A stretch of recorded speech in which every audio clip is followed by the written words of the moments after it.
जय श्री राधे, जय जय श्री राधे।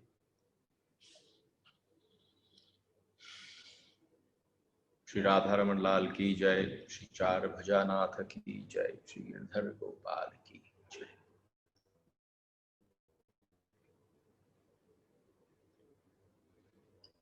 आप सबको प्रणाम। देखिए, ठाकुर जी के मंदिर बनते हैं, वो हमारी श्रद्धा का, विश्वास का, भक्ति का केंद्र बन जाता है। लेकिन सबसे बड़ी बात है कि भक्ति का मंदिर बाहर नहीं बन सकता। It is just not possible कि आप भक्ति के मंदिर का निर्माण कर पाए, नहीं हो सकता। ये जो शरीर है, ये जो काया है, ये ही भक्ति का मंदिर है। तो कोई ये सोचे कि हम किसी मंदिर में जाएंगे तो आप वहां अपने इष्ट, जिनके प्रति आपका बहुत ज्यादा लगाव है, जिस विग्रह को देखकर आपके रोम रोम पुलकित हो जाते हैं, उन विग्रहों के दर्शन करने के लिए आप मंदिर में जा सकते हैं। लेकिन अगर कहीं आप ये ढूंढें कि कोई भक्ति का मंदिर मिल जाए, तो let me just tell you one thing, भक्ति का मंदिर तो आपका शरीर है, आप स्वयं हो। वो पत्थरों से, ईंटों से और संगमरमर से नहीं बनाया जा सकता। उसमें जो सजावट है, उसमें जो प्रोसेस ऑफ बिल्डिंग है, वो केवल संभवी केवल एक ही बात से हो सकती है कि आपकी भाव की ईंट लग जाए उसमें हृदय की जो धड़कन है वो संचार रूप से प्रकट होने लग जाए, आप अंदर पहुंचे। तो आपको बताऊं, जहां पर आप सबको निमंत्रण दे रहा हूं, देखो अभी तक हमने तो आपसे बोला, this was just small preparation, and I am literally telling you, everybody who loves Vrindavan, everybody who has this real attachment to Vrindavan, जब मीरा वृंदावन आगमन करे तो हमारे साथ हो लेना, उसका पल्लू पकड़ के ही जा सकते हो। जिस वृंदावन को घूमने जाते हो उसका कोई मतलब नहीं है उस वृंदावन से, जो वृंदावन को हम दिव्य वृंदावन कहते हैं। ये प्रकट वृंदावन है। यहां तुम्हारे शहर जैसी ही इमारतें हैं, यहां तुम्हारे शहर जैसे ही बहुत सारे लोग हैं। लेकिन जिस समय पर आप मीरा के साथ पल्लू पकड़कर पीछे पीछे भागोगे और आप उसका पल्लू पकड़ लोगे, तो वो आपको इस प्रकट वृंदावन से दिव्य वृंदावन तक ले जाएगी। और वो दिव्य वृंदावन तक लेकर जाने का जो मंदिर है, ये शरीर है। उस मंदिर को आप शरीर भले ही कह दो, लेकिन भक्त की भावना में ये भक्ति का मंदिर है। तो जब भी कोई बहुत इंपॉर्टेंट लैंडमार्क आने वाला होता है, तो मैं बहुत दिनों से उसकी तैयारी प्रारंभ कर देता हूँ। This is exactly what I have been doing. और मुझसे सबने कहा कि मतलब कल I shared my Thakur ji दर्शन, कि आप ये ना सोचें कि मीरा के जो मानसिक रूप से वो श्रृंगार करती होंगी वो विलक्षण और अद्भुत होता होगा, लेकिन हम भी थोड़ी बहुत अपनी इन उंगलियों से अपने राधा रमन लाल को श्रृंगार आदि कर लेते हैं। और कल मैंने आप सबको अपने राधा रमन लाल के दर्शन कराए, बल्कि रह गया, this was something which we left in between. I will share that details for those people who have not seen it on the WhatsApp group today. आपस में आप शेयर करें तो हमारे ठाकुर जी को भी नजर फरमाना, और बहुत ज्यादा सुंदर लगे तो राई नॉन से आरती उतार देना। हरि बोल। तो क्या हुआ कि भोज, जब उदाबाई साहब बहुत क्रोधित होकर निकली, तो बहुत ज्यादा क्रोधित होकर वहां से बड़बड़ाते हुए जब निकली, और उन्होंने अपने भाई भोज राज को देखा कि वो पूरी तरह से मीरा के साथ सहमत थे। देखो, पूरी दुनिया भले ही आपके विरुद्ध खड़ी हो जाए, पर अगर आपका धनी राजस्थान की भाषा में धनी, आपकी भाषा में पति आपके साथ खड़ा हो, और वो भी परम पति, एक वो हो, एक जो सामने सखा, जो शरीर से सिर्फ पत्नी मानता हो कि ये मेरे साथ आई है ब्याह के, पर मेरी नहीं है। आप ये समझो, दो दो ढाल बनी बैठी हो मीरा की। युदा बुड़बुड़ाती चली गई। जैसे नित्य समय होता था, भोज जाते अपनी माँ के पास बैठते और अपनी माँ के पास बैठकर अपनी कहते कि बेटा तुम बीनड़ी से क्यों ना कुछ कहते। ये हर घर की स्थिति है। देखो, कोई ऐसी विशेषता नहीं है कि I am not talking anything which has not happened और डज नॉट हैपन टुडे। मजा इस बात सा है कि कोई विशेष घटना घट जाती है, उन सारी घटनाओं के बीच में तुमसे भी जाने कितनी बार बचपन में तुम्हारी माँ ने तुम्हें गुड़िया गुड्डों के खेल और शादियों में कहते जाने क्या क्या कहा होगा, लेकिन वो पैठ अंदर नहीं पहुंची, वो बात अंदर बैठकर तुम्हारे घर नहीं कर गई, वो प्रकट नहीं होने लगी। तो आप समझो मजा किस बात का है कि जब मीरा ने श्रवण किया कि गिरधर गोपाल, उसकी मां ने कहा कि उसके बींद है, तो वो बैठ कर गई, अंदर बैठ गई, जम गई। और जब वो जमी तो कैसी जमी, उसके बाद सारा संचार होता गया, सारी व्यवस्था, हमको लगता है कि किसी और की व्यवस्था रही होगी, कि कोई भोज ने सोची होगी कोई व्यवस्था, कि ना, ये व्यवस्थाएं घटती कब है हमारे जीवन में। किसी का आगमन और किसी का निष्कासन, दोनों किसी की वजह से घट रहा है। ये डिपेंड करता है कि आपका संबंध उसके साथ कैसा है। तुम अपनी बीनड़ी को कुछ समझाते क्यों नहीं हो? वो आपे से बाहर हुई चली जा रही है। हर सास की भाषा है। पुत्र बैठ गया, हाँ मां, पर मैं आपको क्या बताऊं। थोड़ी देर तक वो शांत रहे, भोज की मां को क्या उत्तर दूं। उसके बाद बोले मैं आपसे एक निवेदन करने आता हूं। बोलो।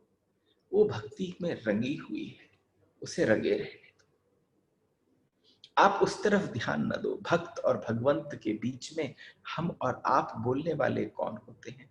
उसे अपना ही सुध बुध नहीं रहता, और आप उससे अपेक्षा रखोगे, और आपकी अपेक्षा की जब उपेक्षा होगी तो आपको क्रोध आएगा। मैं भाई सा हुक्म आपसे निवेदन करता हूं कि कुछ भी करें, लेकिन आप किसी प्रकार की अपेक्षा ना रखें। और भगवान के सिवाय उसे कुछ सूझता ही नहीं है, वो अपने आप को भी नहीं सूझती, ऐसी बावरी सी महल में डोलती है।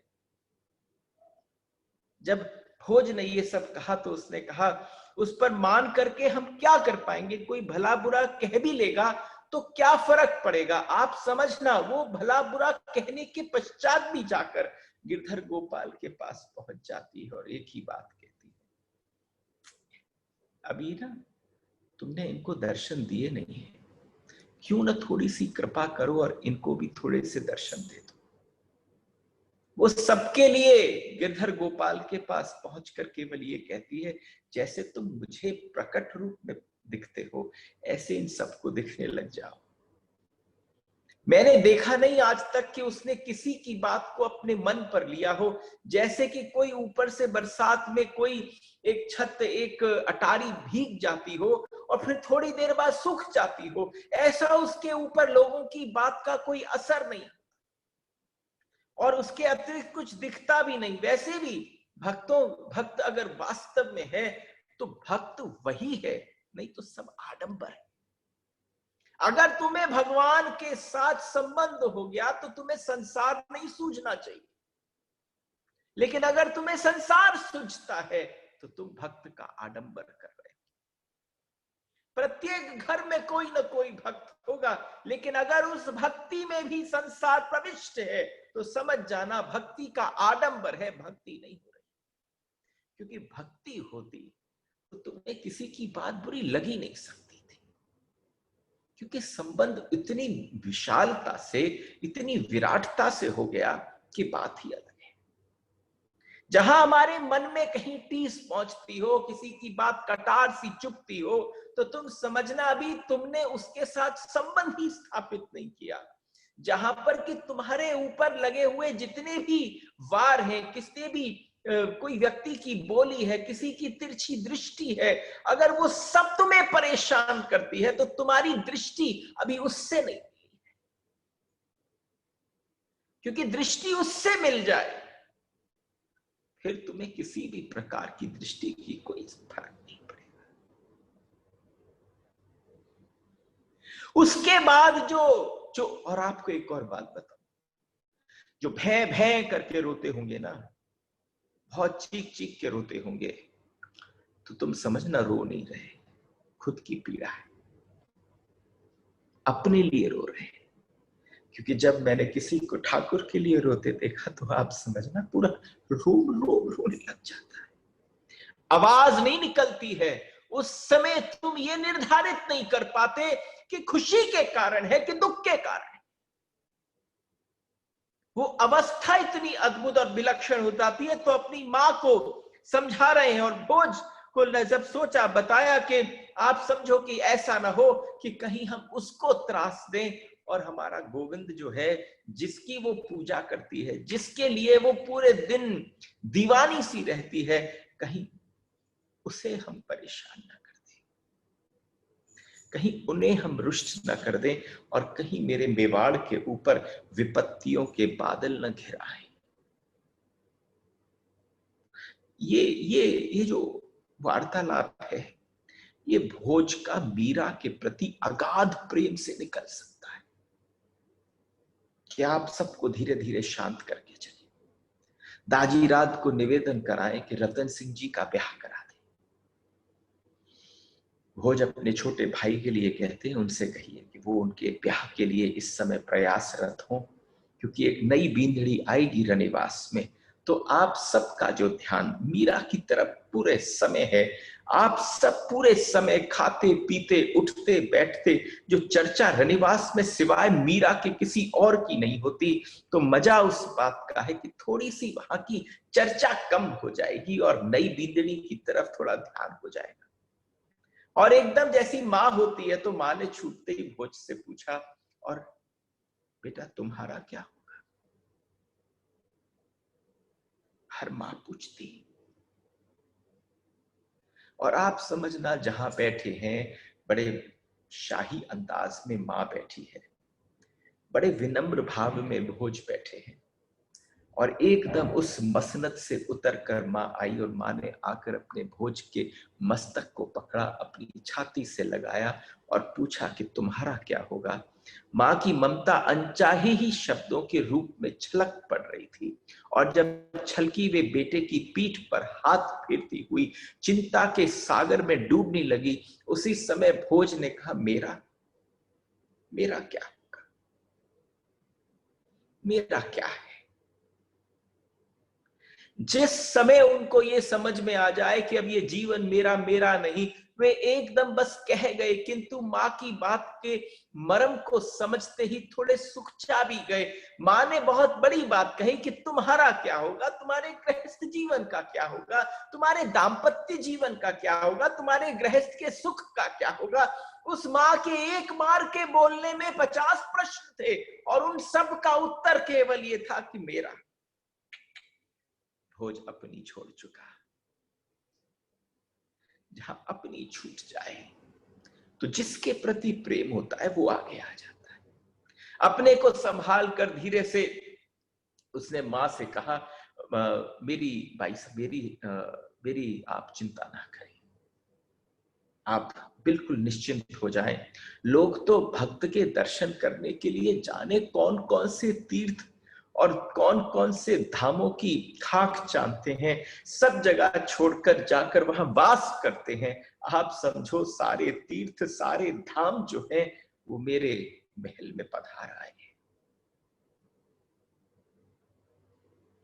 एकदम किसी भी सास के लिए, किसी भी पुत्र की मां के लिए ये बात सुननी बड़ी आश्चर्यचकित थी। उन्होंने कहा, ये तुम क्या बैठे? तो उसी समय उन्होंने अपनी मां का हाथ पकड़ के कहा कि मां, मैं आपसे एक बात कहता हूं, वास्तव में मैं रहता हूं उस महल में, लेकिन ऐसे रहता हूं जैसे किसी मंदिर में किसी कोने में कोई पड़े रहकर कोई भक्त केवल भगवान की लीला देखता हो। मैं, वो मेरा महल नहीं है, वो अब गिरधर गोपाल का महल है।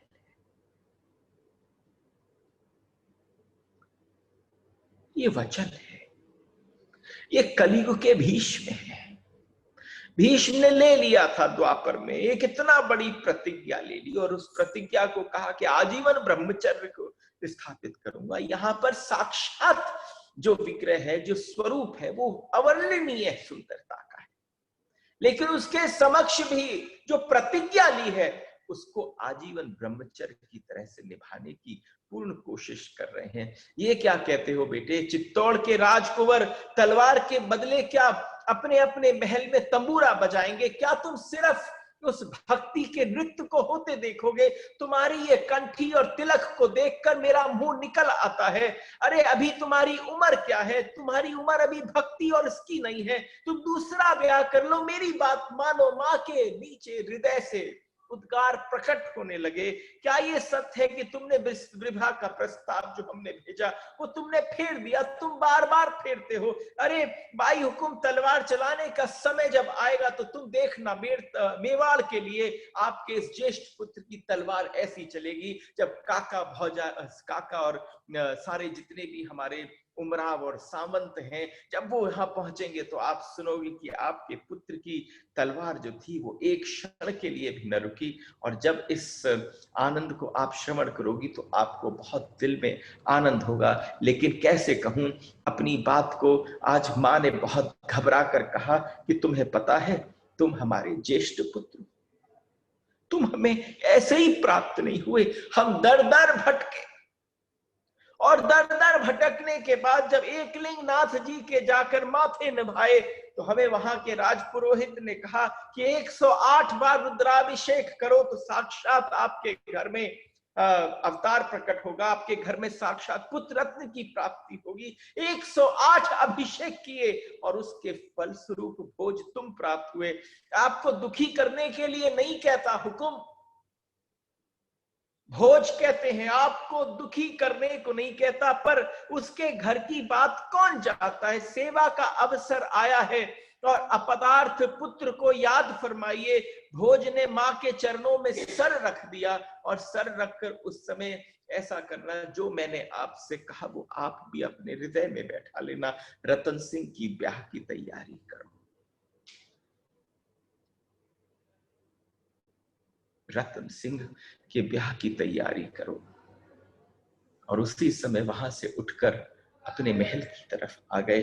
अपने महल में आए, आकर जैसे ही आमना सामना मीरा के साथ हुआ तो पल पल दिन में कम से कम 2 या 3 बार पूछते ही थे, ऐसे जैसे किसी की कोई पूजा करता हो, किसी को कोई आराधना करता हो और उससे पूछता हो, आपको कोई कष्ट असुविधा तो नहीं?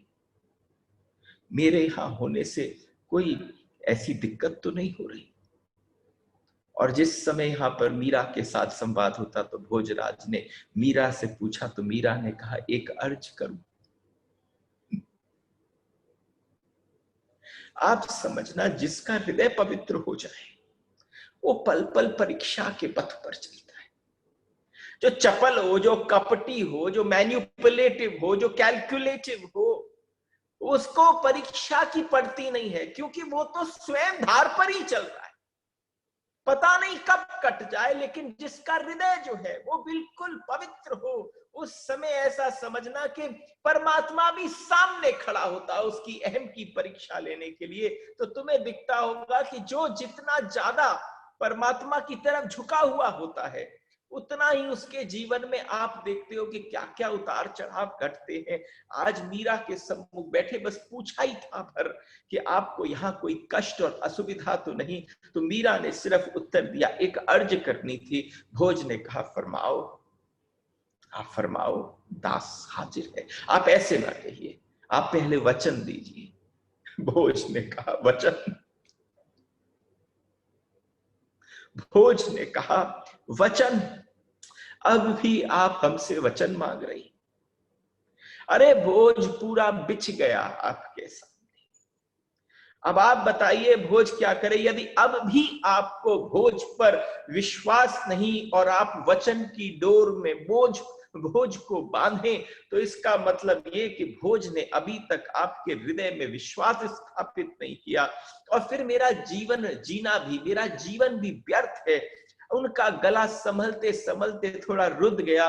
ये क्या फरमाते हैं आप? मीरा बोल पड़ी। मीरा उतावलपन से बोली, बात इतनी है कि मुझे इस प्रकार आप आदर युक्त संबोधन न करा करें। देखो, दो प्रकार की लहर उठती है। एक शरीर के भीतर अगर आपका वास्तविक संबंध हो तो ये जो दो प्रकार की जो लहर उठती है, ये कौन सी लहर है? एक इंस्टेंसी की है, एक एक्सटेसी की। एक आंतरिक लहर है, एक बाहर वाली लहर। तुम समझना, तुम बाहर वाली लहर जब उठती है तो मीरा पागल होकर नृत्य करने लग जाती, लेकिन अंदर की लहर जो है वो घटती रहती है। बुद्ध के साथ होता था, वो अंदर की लहर थी। मीरा कभी कभी शांत बैठती है, अंदर उसके धीरे धीरे वो प्रबल उठने होने लगता है। और जिस दिन अंदर की आनंद को वो समा नहीं पाती, वो आनंद कहाँ फूट कर निकलता है? वो आनंद एकदम फूट कर बाहर निकल पड़ता है। तो गीत निकल पड़ते हैं, शब्द निकल पड़ते हैं, नाम निकल पड़ते हैं। इन दोनों अवस्थाओं में तो आज मीरा ने बड़े प्रेम पूर्वक भोज से कहा, आप इतने आदर युक्त हमें संबोधन करा कर। मैंने आपसे क्या कहा? नारी बहुत सहज हो जाती है, पुरुष सहज नहीं हो पाता।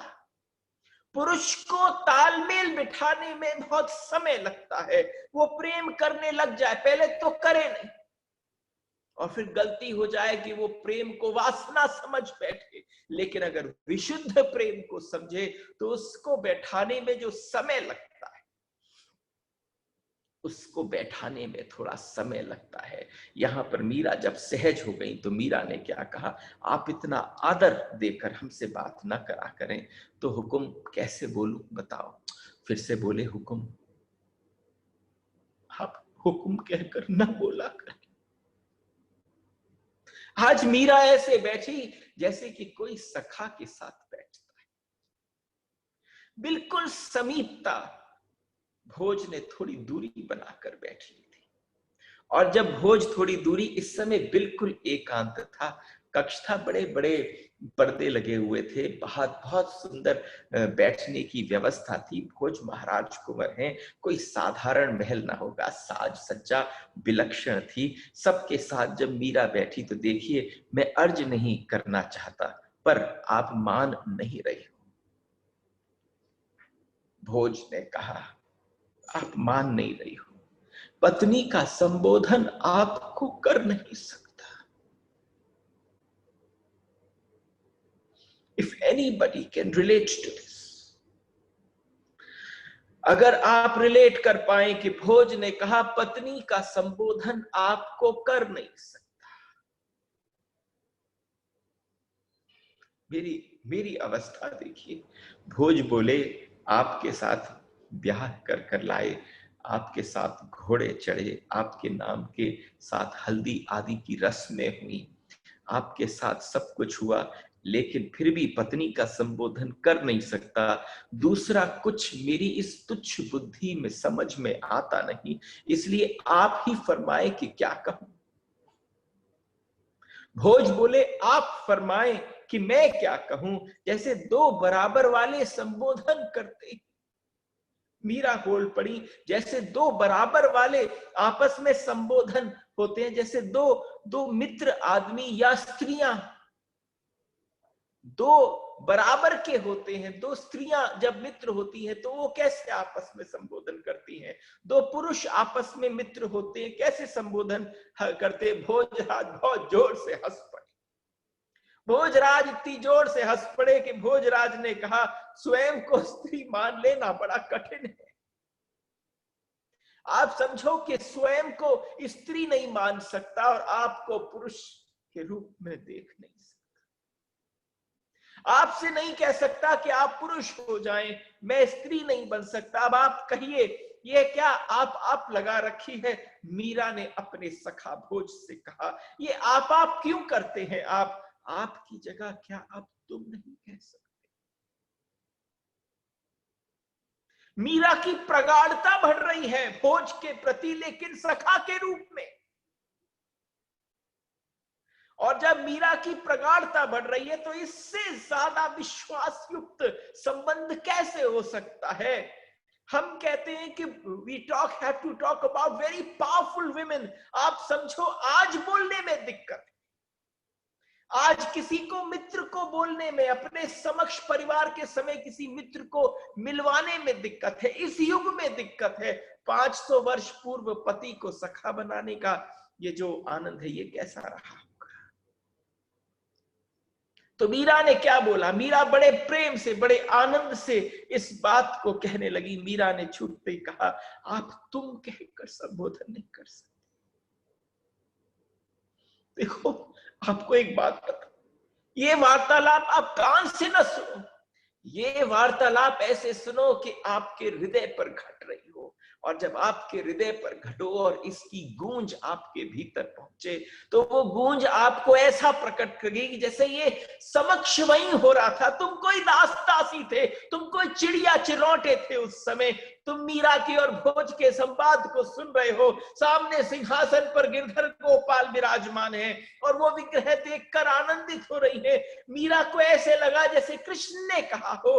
वो तुम्हारे को आप कर कर कहते हैं, अरे कहो ना, कम से कम वो तुम्हें तुम कहें। मीरा वह बोलती है जो कृष्ण चाहे, जो बोले सो हरि कथा, जो मुख मीरा के मुख से निकलता है, जब वो गीत बन जाता है तो वो जो बोलेगी वो हरि कथा न बनेगी। जिस समय कहा कि तुम कहिए, नहीं नहीं, अपने से श्रेष्ठ को आप कहा जाता है। भोज ने कहा, भोज ने कहा, अपने से श्रेष्ठ को आप कहकर संबोधन किया जाता है। इतना शिष्टाचार तो आता है भोज को। आप ऐसा ना समझें, ये संभव नहीं कि मेरे मुख से आपके लिए तुम निकले और वो हंस पड़े। श्रेष्ठ कहां, आपसे कितनी छोटी हूं मैं। जिस समय मीरा ने बोला आपसे आपसे कितनी छोटी हूं मैं, मीरा ने मुस्कुराकर भोज की तरफ देखा। और जब भोज की तरफ देखा तो भोज कहते, कौन कहता है ये बात, आप बहुत बड़ी। हमारी भारतीय संस्कृति में हमने बड़ा किसको माना। अरे जिसने अपना हृदय गंवाने की क्षमता रखी उसको बड़ा माना। जिसने अपने आप को भूलना छोड़ दिया, अपने आप को, हमने उसको बड़ा माना। हमने उसको बड़ा नहीं माना जिसने अपने आप को पकड़ रखा था। हमने उसको बड़ा माना जिसने सब कुछ त्याग दिया। तुम नहीं कह सकते किसी से स्वामी, तुम नहीं कह सकते किसी से कुछ। तुम किसी छोटी सी उम्र के अपने ही किसी घर के किसी व्यक्ति के चरण नहीं स्पर्श कर सकते। लेकिन बस तुम्हें एक बार पता चल जाए कि ये भक्त है, तुम्हें पता चल जाए कि ज्ञानी है, तुम्हें पता चल जाए कि ये व्यक्ति त्यागी है, तो उस पल तुम्हारा मन जो है वो भूल जाता है उम्र को। तुम्हारी अवस्था बिल्कुल बिल्कुल धूमिल हो जाती है। तुम्हें फिर शरीर नहीं दिखता, तुम्हें उसके भीतर छिपी हुई आत्मा दिखती है। आज भोज को भीतर वो शरीर न दिखता हो, वो कौन दिखता है कि उसके भीतर छिपी हुई वो आत्मा दिखती है जो पिघलने को तैयार है जब कृष्ण मौजूद हो जाते हैं। नाप तोल कर देख लो, भोज ने बोला। भोज ने बोला, नाप तोल कर देख लो। मीरा इस बात पर दोनों की सम्मिलित हंसी हो गई और दोनों रोते रोते भी हंस गए। मीरा और भोज को पहली बार दोनों एक ही आसन पर बैठे थे, एक ही बड़े से उस पे बैठे थे।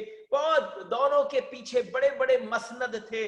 मीरा एकदम सामने भोज के, एकदम उनकी बात सुनकर कि वो बड़ी हैं और बड़ी कहते ही वो खूब खिलखिलाकर हंस पड़ी। उनको देखकर भोज हंस पड़े। और जहां पर उन दोनों को देखा तो बाहर जो दासियां बैठी थी, आज वो आनंद में जैसे उनका हृदय नृत्य करने लगा हो कि हमारे महल में इन दोनों के हंसी गुंजारण तो सुनाई नहीं देते।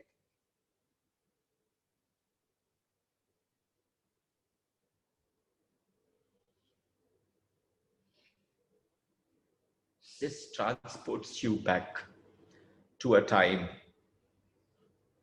where people were still there who could love like this. जिस समय पर भीतर का अथवा बाहर का भोजराज ने ऐसा मुस्कुराकर भाव रखा, आज ऐसा लगा जैसे विवाह के पश्चात पहली बार भीतर और बाहर दोनों से भोज हंसे हूं। मीरा ने बात बदली और कहा, मेड़ता में तो संत आते रहते थे।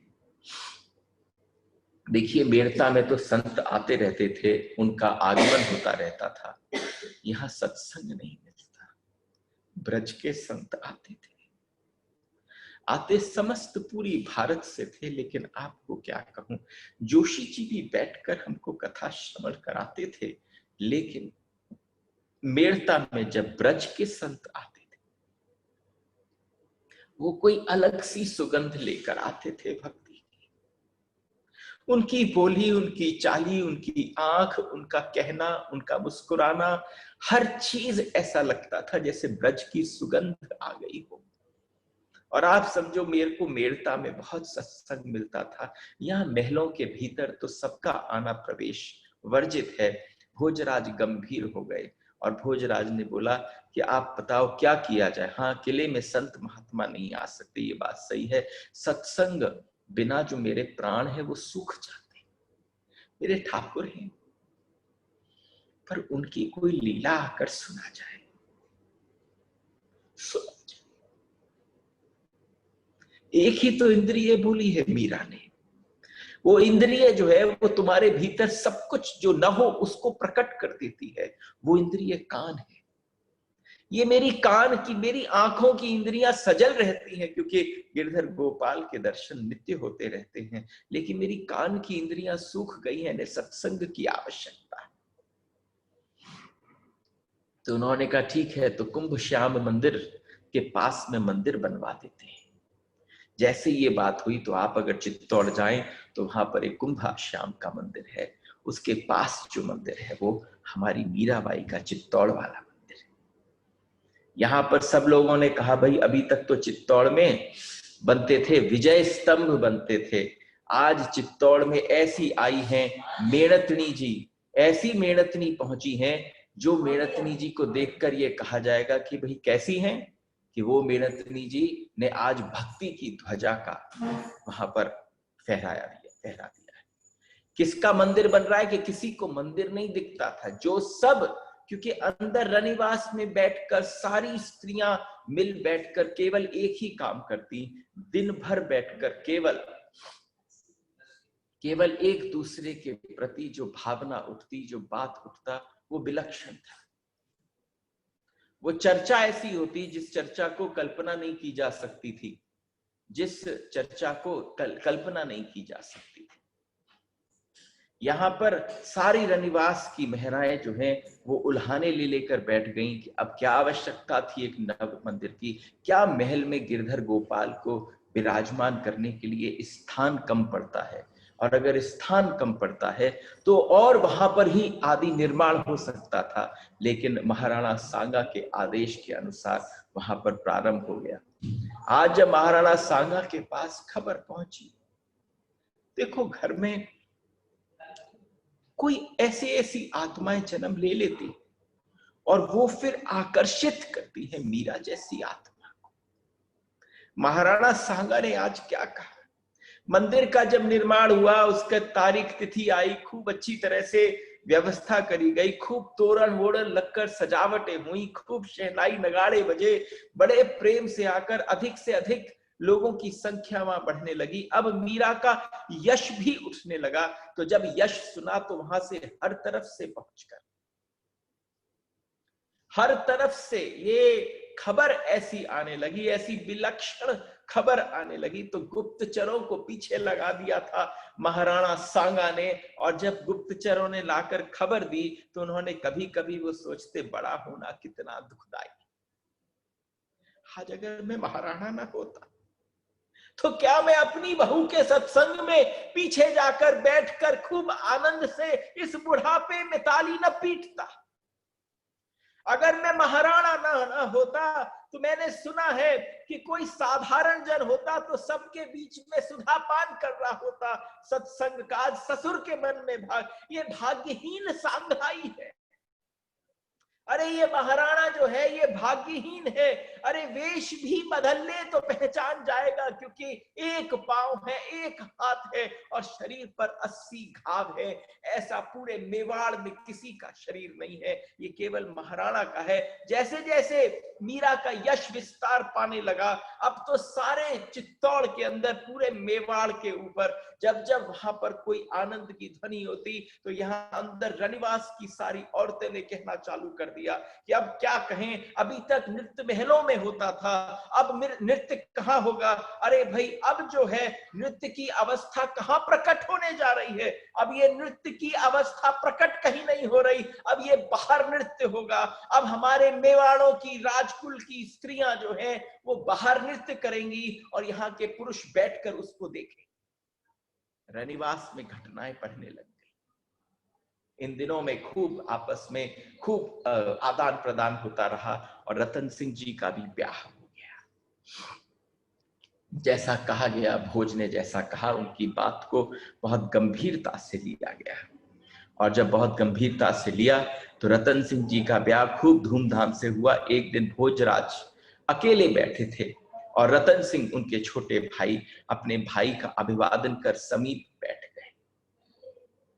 देखिए ये 2-3 बातें ऐसी हैं, कुछ पार्ट्स आएंगे मीरा के जिस समय मेरा मन है कि, क्योंकि मुझे लगता है कि हम बहुत स्लो, इतना तो मैंने कभी इस प्रारंभ में बिल्कुल विचार नहीं किया था कि इतना डूब कर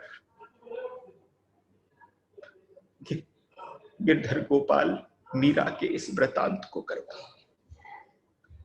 अब जैसे जैसे ये गहराई में प्रविष्ट हो तो मुझे बीच में लगता है कि कुछ ऐसी जगहों पर छलांग की आवश्यकता होगी जहां पर नीरसता अगर आती है, क्योंकि पूरे समय उत्तंग और तरंग वाली चर्चा नहीं हो सकती। बीच बीच में थोड़े थोड़े गंभीर विषय भी आते हैं जो राजनीति से संबंधित हैं, जो युद्ध आदि से संबंधित हैं, जो परिवार आदि के उतार चढ़ाव कलह कलेश से संबंधित हैं। तो आज सुबह जब ध्यानस्थ बैठा था तो मैंने निर्णय किया कि 2-4 जगह पर थोड़ी सी छलांग लगाऊंगा, लेकिन जहां पर आवश्यकता नहीं लगेगी। ये जो प्रसंग सुनाने जाता हूं, छोटे भाई आए और छोटे भाई आकर बड़े भाई के पास बैठ गए। बहुत अगाध प्रेम है दोनों भाइयों में। रतन सिंह मात्र 1-8 वर्ष ही छोटे हैं, ज्यादा उम्र का अंतर नहीं है और किसी गहरी विचार मग्न थे। भोज आ भी गए, रतन सिंह बैठ भी गए, लेकिन भोज को पता न चला। और जब भोज को पता न चला तो थोड़ी देर बाद जब उनके मुख से कोई आवाज निकली तो उन्होंने उसी समय कहा, अरे चौंक कर देखा, रतन कब आए तुम? अपने भाई को जैसे ही देखा तो एकदम पकड़कर उसके कंधे से अपने छाती से लगाने का प्रयत्न किया। कुछ देर हो गई, देर से आपको देख रहा था, शरीर यहीं था, मन आत्मा हृदय कहीं और। कहाँ था भाई? रतन सिंह उनसे पूछ रहे हैं, कहाँ था हुजूर, आपका मन कहाँ था? कुछ नहीं, ऐसे ही सोच में डूबा था, राज्य की, देश की। मुझे बताना उचित न समझे तो भले ही न बताएं, लेकिन कम से कम रतन सिंह ने हंसते हुए कहा कि तू झूठ बोलने का जो अभी झूठ बोलने की जो कला है ना, उसमें अभी मेरे ज्येष्ठ भ्राता अभी निपुण नहीं हुए। अभी उनको सीखना पड़ेगा कि झूठ कैसे बोला जाए, थोड़ा अभ्यास करने की आवश्यकता है। आप इतने खोए हुए बैठे थे देश और राज्य की चिंता में, ये आप सही कह रहे हैं, थोड़ा अभ्यास करिए, मैं झूठ बोल रहा हूं। उसी समय भोज ने अपने छोटे भाई का कान पकड़ लिया बड़े प्रेम से। देखो बहुत लाड़ की बात, बचपन में सबके बीच में बड़ा प्रेम रहता है, थोड़ा थोड़ा बड़े होकर पता नहीं कौन सी अहम की ऐसी परिसीमा हमारे जीवन में प्रविष्ट हो जाती है कि ये प्रेम कहीं गायब हो जाता है भाई और बहनों में से। तो जैसे ही रतन सिंह और उनके बीच में हुआ तो कान पकड़े, भला इतनी हिम्मत कैसे कर सकता हूं, ये तो हजूर के नेत्र और गाल कह रहे हैं, मेरी कहां हिम्मत है कि आपके नेत्र आपके गाल बता रहे हैं कि आप क्या सोच रहे थे। राज्य की और देश की चर्चा होती तो बात अलग होती। तो थोड़ी बहुत वह विवाह के अभी 4 ही दिन हुए हैं। भोज बोले, और तुम्हारी जो जीभ है 4 हाथ लंबी हो गई है, कहीं बीनड़ी ने तुम्हारी जीभ को पकड़कर बार बार खींच खींच कर उसको लंबा तो न कर दिया। भाई के सम्मान में रतन सिंह हमेशा उचित दूरी बनाए रखते, उसी गरिमा का हमेशा ख्याल रखते, किंतु चुप नहीं हुए। आज ये बात सुनकर जब उन्होंने सुना कि तुम्हारी बीनड़ी ने तुम्हारी जीभ को खींच खींच कर लंबा कर दिया है, जो मेरा छोटा भाई बोलने का सामर्थ्य नहीं रखता था मेरे सम्मुख, आज वो मुझसे कह रहा है। तो उसी समय वो आज चुप नहीं हुए और उन्होंने छूटते ही कहा, यही तो मैं सोच रहा हूं हुकुम, हुकुम यही तो मैं सोच रहा हूं कि भाभी सा हुकुम ने बाबूजी हुकुम की जीभ पर ताले कैसे जड़ दिए। देखो, जीभ का उत्तर जीभ से दिया है। आपने कहा खींच खींच कर लंबी कर दी होगी, पर मैं आपसे कहता हूं हमारी भाभी हुकुम ने हमारे बाबूजी हुकुम की जीभ पर ताले क्यों लगा दिए। ए बेशरम, भोज बोल पड़े बड़े प्रेम से, ए बेशरम, तुझे एक बात बताऊं, तुझमें कब इतना सामर्थ हो गया कि तू मेरे सामने बोले, अरे साली को छोड़कर सासू के साथ मस्खरी करता है। भोज बोल पड़े और जैसे ही बोले, अरे बाप रे बाप जी हुकुम, रतन सिंह की पीठ पर कसकर एक हाथ मारा और जैसे ही मारा तो रीढ़ की हड्डी की जरूर एक न एक पसली बिखर गई होगी, ऐसा अनुभव हुआ। इतनी जोर से मारा सरकार ने, एक बार देखा तो होता कि दुश्मन है कि भाई, एक बार कम से कम देखा तो होता। रहने दो ये नखरे, खूब समझता हूं, मुझे याद है बचपन व्यायाम करने के समय पर तुम कितने ड्रामे करते, जहां झुककर तुम्हें कसरत करनी होती तो तुम कहते प्यास लगी है, जहां पर तुम्हें दंड उठाने पड़ते तो कहते भूख लगती है। अरे तुम्हें पता नहीं क्या किया दादाजी ने, बाजी शाह ने उसी समय सारे खाने का प्रबंध तुम्हारे लिए व्यायामशाला में ही कर दिया, क्योंकि तुम इतने अभिनय करते थे। कितने समय के बाद दोनों भाई मुक्त कंठ से बैठकर एक अमोद प्रमोद कर रहे थे। भाई कितने दिन बाद हंसे, फिर वही कहो कैसे आए, भोज ने पूछा। रतन सिंह जी ने कहा, रतन सिंह ने कहा, बहुत समय से मेरे मन में भाई एक बात उथल पुथल कर रही थी भाई, बहुत दिनों से मेरे मन के अंदर एक बात बहुत उथल पुथल कर रही थी, कभी अवसर नहीं मिला और कभी हिम्मत नहीं पड़ी। ऐसा नहीं है कि उस समय भी चित्तौड़ में, मेवाड़ में किसी का भोज के प्रति संवेदनशील हृदय नहीं था। संवेदनशीलता तो मीरा में भी थी, संवेदनशीलता तो मीरा में भी थी। उस समय पर रतन सिंह ने कहा, हिम्मत नहीं हुई, बहुत दिवस हो गए हैं, आपसे कुछ पूछना चाहता था। क्या पूछना चाहते थे? आप दोनों मिल गए, आज हम दोनों मिल गए हैं। भोज ने कहा, चल आफरा झाड़ दे, अगर तेरे मन के अंदर कोई आफत घर कर रही है तो उस आफत को आज झाड़ ले, पहले एक वचन दो, मेरी बात टालोगे नहीं। ये भातृ प्रेम था, ये अत्यधिक प्रेम था आपस में। आज भोज ने कहा, जो मिलता है मुझसे वचन भरवाता है, जो आ जाता है मेरे सम्मुख वो सिवाय वचन भरवाने के कुछ नहीं करता। अरे भाई, मैं वचन क्या, वचन तो मेरे जीवन का अंग हो गया है, जो जीवन जी रहा हूं ये भी वचन का ही कारण है। भोज ने कहा, रतन सिंह से पूछो। तो उसने कहा, मैं आपसे एक बात पूछना चाहता हूं। कि बोलो। जिस समय तीज के ऊपर आप उस झूले पर बैठे और हम आपके पीछे आपको धक्का दे रहे थे और बार बार आप उस समय नाम नहीं ले रहे थे और जब आपसे कहा गया कि आप नाम लो, तो आपने मेणतिनी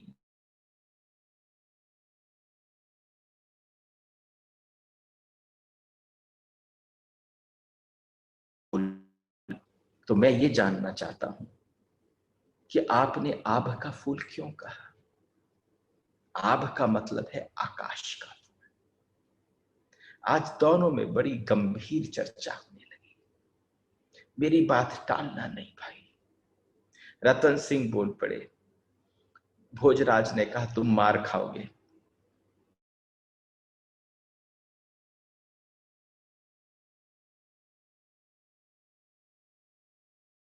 थी आभ का फूल, और कुछ न सुना तुमने? कि हाँ, मैंने और कुछ भी न सुना। मैंने सिर्फ सुना आपका, जिस दिन आप झूले पर बैठे भाभी साहब का हुक्म लेते रहे, नाम लिया और लेने के पश्चात आपने आभ का फूल देखा। क्या तुम्हारी भाभी तुम्हें बदसूरत दिखती हैं? भोज ने बोला, अरे आभ का फूल मतलब आकाश का फूल, जो धरती पर नहीं है, ऐसा। तो रतन सिंह ने कहा, आप समझना, आप अस्त्र शस्त्र का अध्ययन करते रहे, आप राजनीति सीखते रहे, लेकिन आपके छोटे भाई की बड़ी इच्छा लगन रही है हमेशा से ये हमारे कविताओं में, साहित्य में। और जब साहित्य को हमने पढ़ा और हमें पढ़ाया गया, तो हम इन शब्दों का अर्थ समझ सकते हैं। इसीलिए ये शब्द मेरे हृदय में गड़ गए। आभ का फूल क्या? तो मैं आपसे कहूं, भाभी जैसी सुंदर स्त्री तो मैंने अपने जीवन में कभी देखी ही नहीं। रतन सिंह बोलते हैं मीरा के बारे में, ऐसा है जैसे भगवान ने उन्हें गढ़कर भेजा हो। ऐसा सौंदर्य तो इस समय पृथ्वी पर कहीं होगा नहीं। उनको देखते ही मन की भावना बदल जाती है। विधाता ने सोच कर जोड़ी मलाई है। पर आकाश कुसुम का क्या अर्थ है? आकाश के आभ का आप बताइए। तो उन्होंने कहा, धरा से जो सबसे ज्यादा सुंदर हो। धरा के फूलों में कोई सुंदरता नहीं है, धरा की स्त्रियों में कोई सुंदरता नहीं है भोज के लिए। तो सुंदरता किसमें है? कि आकाश के फूल में। बाप जी हुक्म अखाड़े और शस्त्राभ्यास करते करते आपने कला साहित्य की तरफ ध्यान नहीं दिया। हमने जब पकड़ लिए शब्द, आपसे विनती करते हैं, ये आपके हृदय की अवस्था है, आपके भीतर कोई पीड़ा है, वो हमसे कहिए ना। रतन सिंह ने भोजराज को जब बार बार एक ही जगह पर कुरेदा, और रतन सिंह जी के आंखों से उनके रतन सिंह जी ने जब कुरेदा, तो भोज की आंखें सजल हो गईं और नेत्र बहते हुए भोजराज ने भाई को बाहों में भर लिया। ऐसा ना कहो, ऐसा ना कहो। कुछ क्षण के लिए भोजराज चुप हो गए और जैसे दूर क्षितिज की तरफ देखते रहे कि किसी को ढूंढ रहे हो।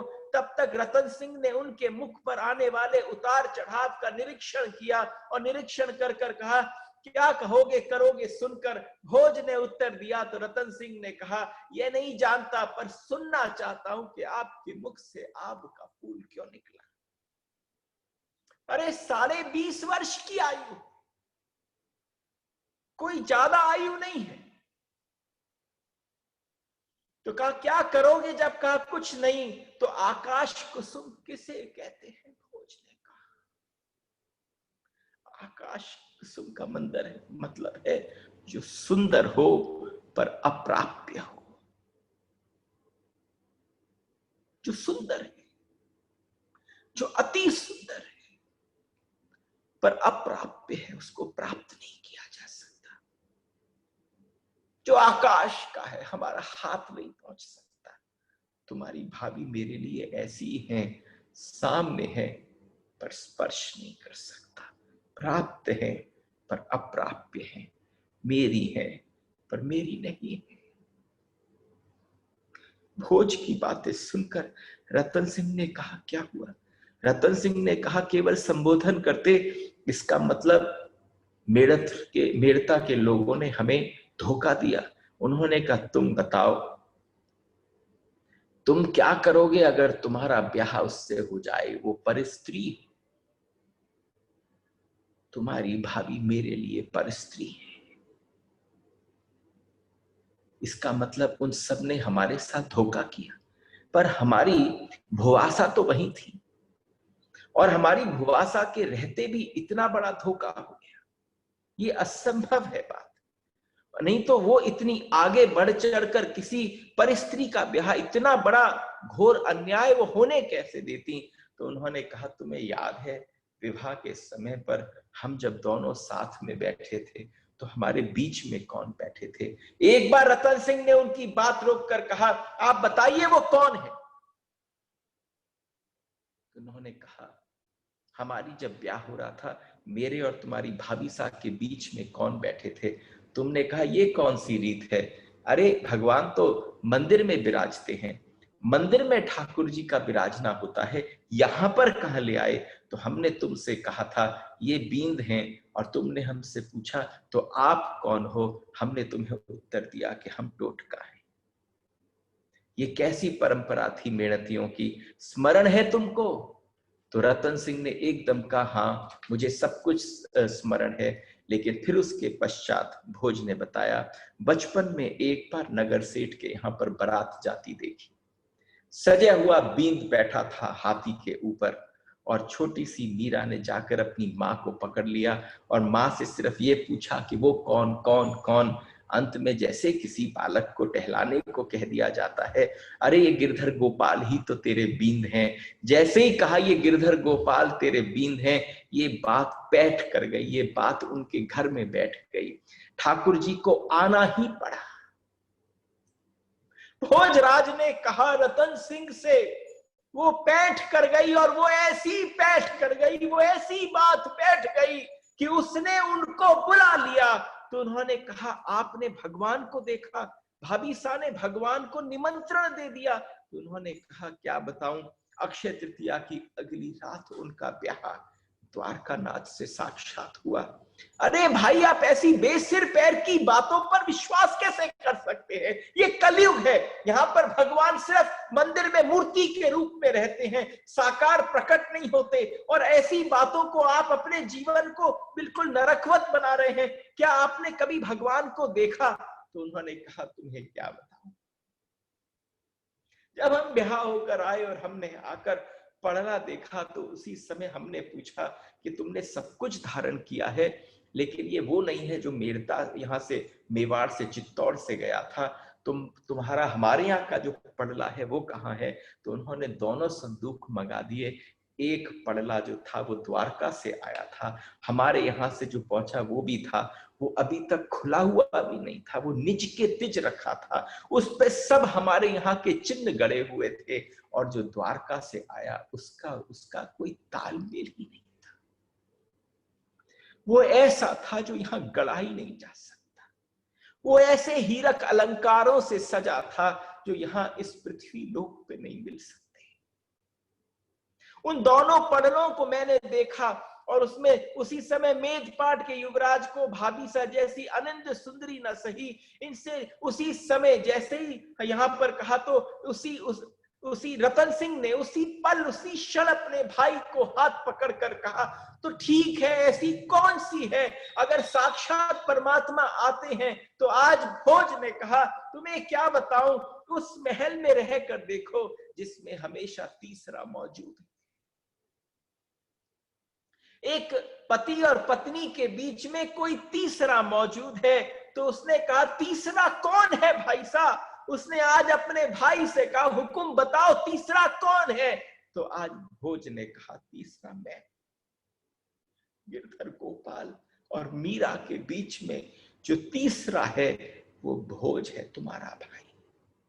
और भोज ने उन दोनों के संबंध को स्वीकार कर लिया। रतन सिंह उसी समय उठे और ले जाकर अपना माथा अपने भाई के घुटनों में अर्पण कर दिया, और जैसे ही अर्पण कर कर कहा, उसने कहा, भाई आप धन्य हो, आप जैसा कोई हो नहीं सकता। और जिस समय ये कहा, दोनों भाई आलिंगनबद्ध होकर एक दूसरे को लेकर, रतन सिंह जी की भी आंखें गीली हो गईं और यहाँ पर भोज की भी आंखें गीली। आगे की चर्चा आपको कल श्रवण कराएंगे। इसी प्रकार से खूब आनंद। धन्यवाद सबको।